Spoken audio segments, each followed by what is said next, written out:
जय श्री राम दोस्तों, आप देख रहे हैं YouTube चैनल ज्ञान स्टार प्लस। तो दोस्तों, आप सभी का हार्दिक स्वागत और अभिनंदन। दोस्तों, आज हमने एक अजीब ही कमेंट चुना है। जिस भाई ने भी डाला है उसकी केवल आईडी आ रही है, यूजर करके आ रही है, और उन्होंने लिखा है कि कहत कबीर सुनो भाई साधु, यह पद तो निर्वाणा, और जो इस पद का अर्थ करेगा वही है चतुर सुजाना। दोस्तों, यहां तक है, डालने वाले जो भी विद्वान सब्सक्राइबर हैं हमारे, उन्होंने ये भी लिख दिया है कि जो इसका अर्थ करेगा वह भाग्यशाली शिष्य होगा।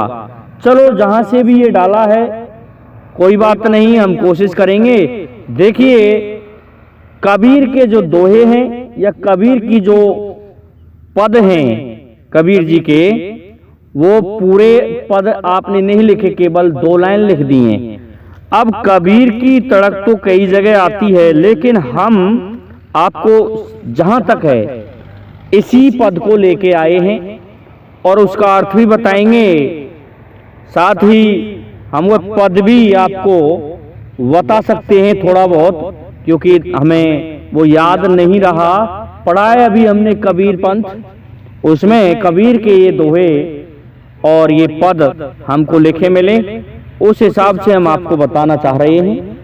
तो दोस्तों, चैनल को सब्सक्राइब कर दीजिए, साथ ही बेल आइकन को भी प्रेस कर दीजिए, जिससे कि आने वाले वीडियो का नोटिफिकेशन आपको मिलता रहे।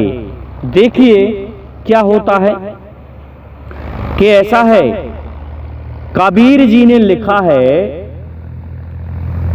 कि पूर्व दिशा से बादल घनी, इस तरह से उन्होंने अपनी खड़ी बोली में एक पद लिखा है, और अंत में उसका सार देते हुए ये लिख दिया है कि ये पद तो निर्वाणा, और जो इसका अर्थ करेगा वही है चतुर सुजाना। देखिए क्या होता है, कबीरदास जी कह रहे हैं कि ऐसा है, साधु अर्थात जो ग्रहण करने योग्य हैं वो साधु। ये जो पूर्व दिशा से जो बादल हो रहे हैं, ये चारों तरफ छा रहे हैं, और हो सकता है इनमें से बूंदाबांद अवश्य होगी, अर्थात बरसात भी हो सकती है, बूंदाबांदी हो सकती है। तो जो किसान भाई हैं, वे लोग अपने खेत की मेड़ को अच्छे से पुष्ट कर दें, जिससे वह पानी बाहर नहीं जाए। अर्थात ये जो शरीर है ये तो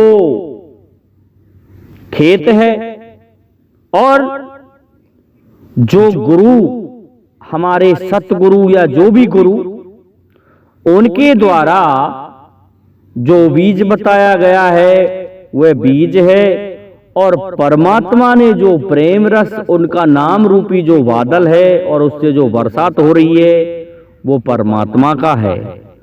तो ये जो बरसात हो रही है प्रभु नाम की, इसको अपने खेत में ही रोक लो।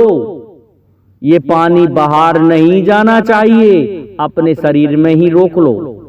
और कहा है, जो चतुर किसान हैं वो हल चलाते हैं, और हल चला करके अपना बीज बपन करते हैं, बोते हैं, और बीज बोने के पश्चात जो हिरण रोज आदि होते हैं, जो फसल में नुकसान करते हैं, उनसे अपनी फसल को सुरक्षित रख के अपने उस अन्न को काट समेट के, भूसे आदि को अलग करके अपनी झोपड़ी में ले जाते हैं, अर्थात अपने खेत में ले जाते हैं, और उससे फिर सभी के लिए भोजन मिलता है।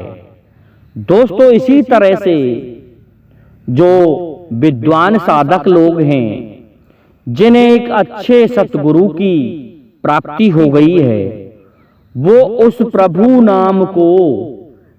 नाम की बरसात से पहले जोत लगा करके उस राम नाम के बीज को बोते हैं और उसकी फसल की रखवारी करते हैं। दोस्तों, रखवारी किससे की जाती है? रखवारी जो हिरण आदि बताए हैं वो और कोई नहीं, इस शरीर में उपस्थित काम, क्रोध, मद, लोभ, मोह, ये जो 6 विकार हैं, इनसे अपने शरीर के उस बीज को सुरक्षित रखते हैं। क्योंकि ये अगर गलत लत हैं, ये विकार अगर उत्पन्न हो रहे हैं, तो समझ लो प्रभु नाम का जो बीज बोया है एक अच्छे सतगुरु से प्राप्त करके, वह निश्चित ही बीज समाप्त हो जाएगा, वो फसल बर्बाद हो जाएगी।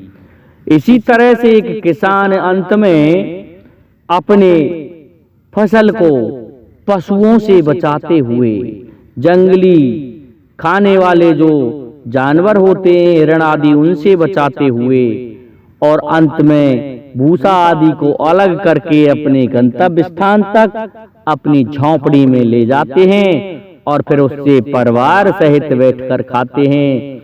आगंतुक जो भी होते हैं उन्हें भी भोजन देते हैं।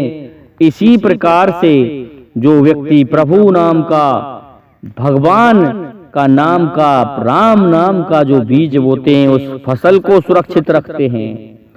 सुरक्षित रख के अंत में जब वो उस गति को प्राप्त होते हैं, सदगति को, तो उससे क्या होता है? कहते हैं कि भक्ति करने वाले की तो 7 पीढ़ियां तर जाती हैं। दोस्तों, इसी तरह से जो अपनी इस शरीर रूपी खेत में जो फसल बोते हैं भगवान के नाम, राम नाम की, उसे सुरक्षित रखते हुए अपने गंतव्य स्थान तक पहुंचते हैं। तो किसान वो चतुर माना गया है जो अपने फसल को सुरक्षित ले जाता है। इसी तरह से चतुर वह माना गया है जो हमारा ये शरीर है, इसे विकारों से बचा करके इसमें भगवान राम नाम के बीज को उत्पन्न करके और उस फसल को खड़ी करके, बहुत बड़ी करके, पका करके अंत में अपने मोक्ष धाम को जाते हैं। वो व्यक्ति चतुर हैं। और कहत कबीर सुनो भाई साधु, ये पद तो निर्वाणा, अर्थात ये पद जो है ये निर्वाण के लिए है, अर्थात निर्वाण कहते हैं मुक्ति के लिए है। तो ये पद मुक्ति के लिए है। एक व्यक्ति को इसी तरह से काम करना चाहिए, इसी तरह से अपने को इन विकारों से बचा के रखना चाहिए। दोस्तों, ये जीवन यूं ही नहीं मिलता, क्योंकि यदि ये जीवन यूं ही मिलता, इसे यूं ही बर्बाद कर दें, काम, क्रोध, मद, लोभ, मोह, ये जो अहंकारों में, अहंकार आदि के वशीभूत होकर के हम अपनी इस फसल को उजाड़ दें, तो समझ लो हमारा गंतव्य बिगड़ जाता है, हमारा परलोक समाप्त हो जाता है और हम कहीं के नहीं रहते। जैसे एक किसान की फसल उजड़ जाए तो वो फिर भोजन के लिए इधर उधर भटकता है तो भी पार नहीं पड़ती है। तो दोस्तों, ये पद कबीर दास जी ने इस निर्वाण के लिए कहा है, और जो इसका अर्थ भी बिरले ही लोग जानते हैं, ये भी सत्य कहा है।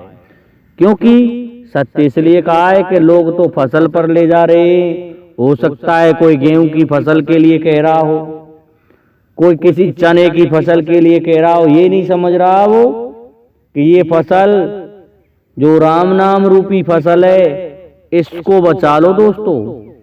यही है, और ये बचेगी तब जब हम अपने आप को गलत कार्यों में ना लगा के सही कार्यों में लगाएं। तो दोस्तों, आज के लिए इतना ही काफी है।